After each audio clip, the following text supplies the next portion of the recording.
Hi, I'm Jerry Day. There seems to be a big reality gap in the presidential race, like an elephant in the kitchen and no one wants to say anything. I was looking around YouTube and I noticed something remarkable.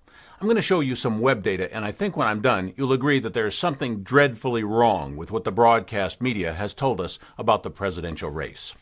Let's look at all the major presidential candidates and see how many YouTube videos each of them has as of mid-April 2008.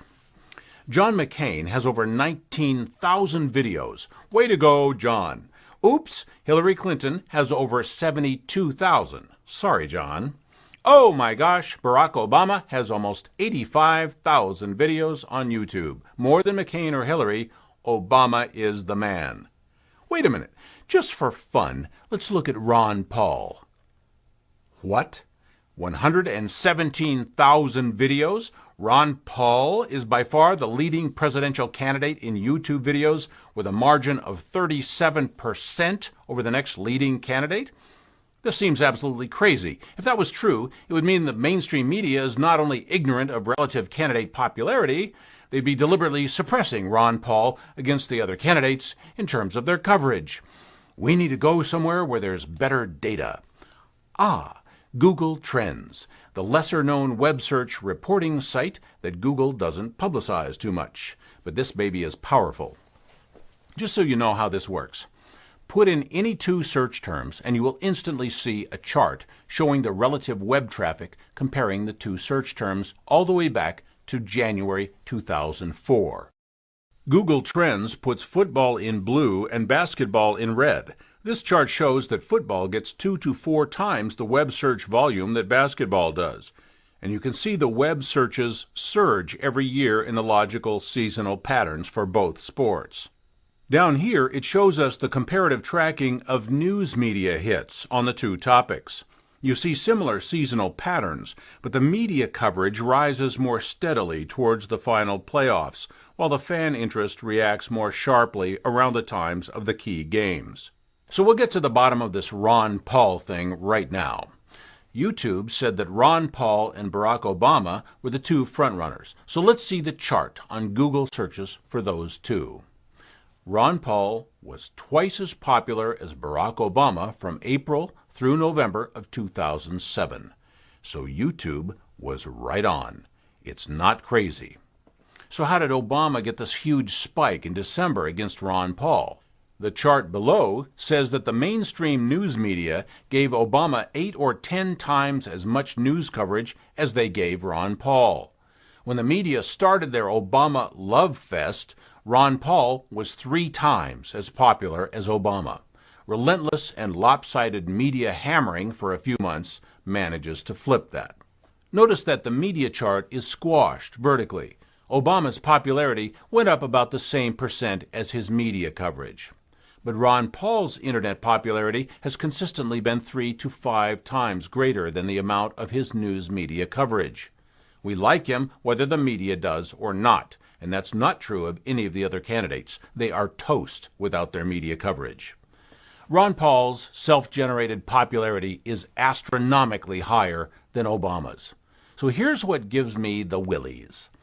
When the mainstream print and broadcast media isn't telling us who to vote for, and we're allowed to talk among ourselves, we make very different choices than what the media tells us to make.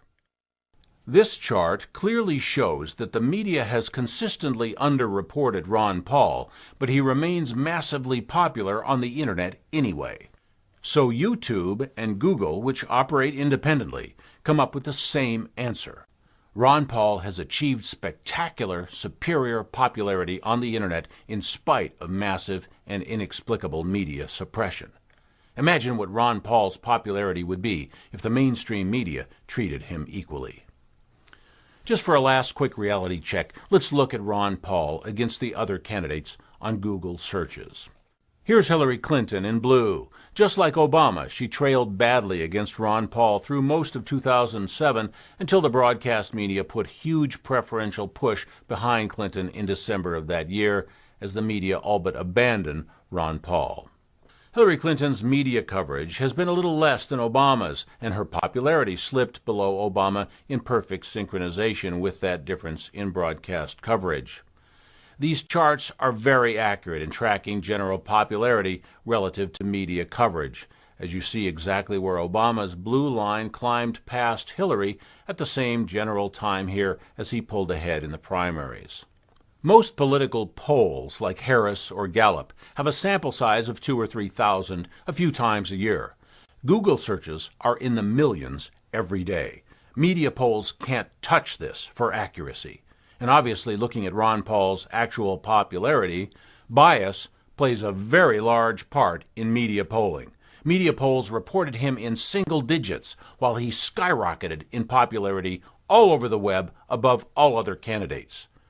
So here's the real news that we've seen throughout this campaign.